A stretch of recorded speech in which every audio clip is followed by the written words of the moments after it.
Hi everyone, I'm Cheryl and welcome to the Sewing Room channel, and this is your tip of the week.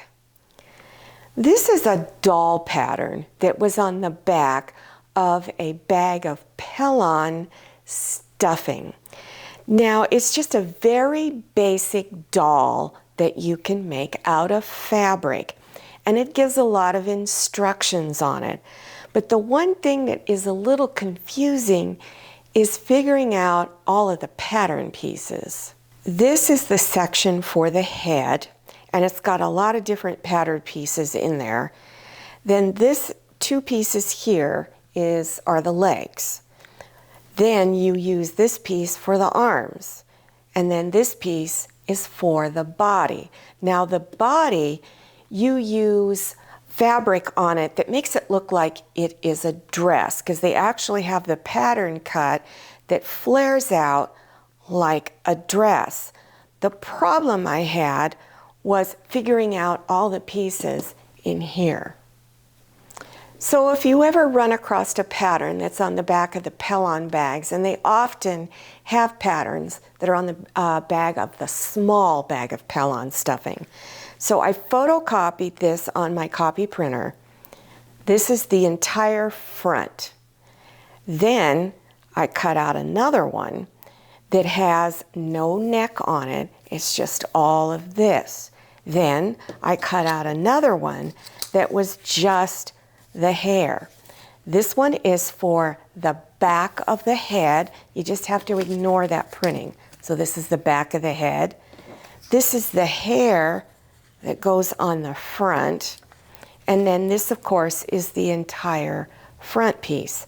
So when you're doing something like this, you cut out your background fabric all in this color, you cut out this in the color of hair, and then this one for the back of the head is cut out in the color of hair.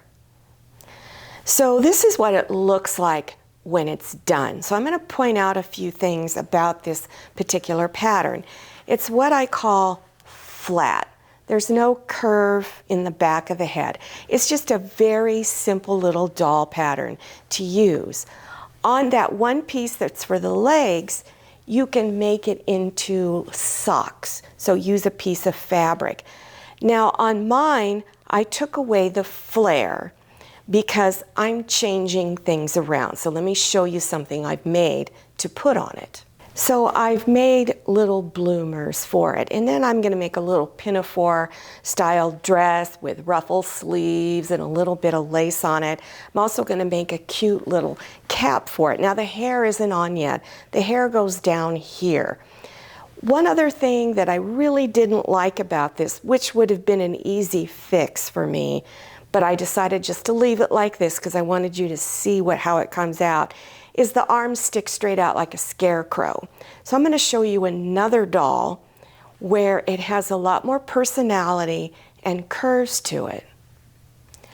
On this doll, the arms curve inward like this.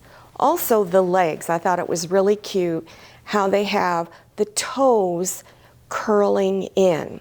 And the other thing that's nice about this doll is it has more curve here in the back. Now there's a lot more pieces to making this doll, because on the pattern they also had one where it had little shoes on it. So on that pattern you can see you have another one. So you have one with little ponytails up on near the top of the head, and then this one over here has braids. This is more of an advanced doll pattern.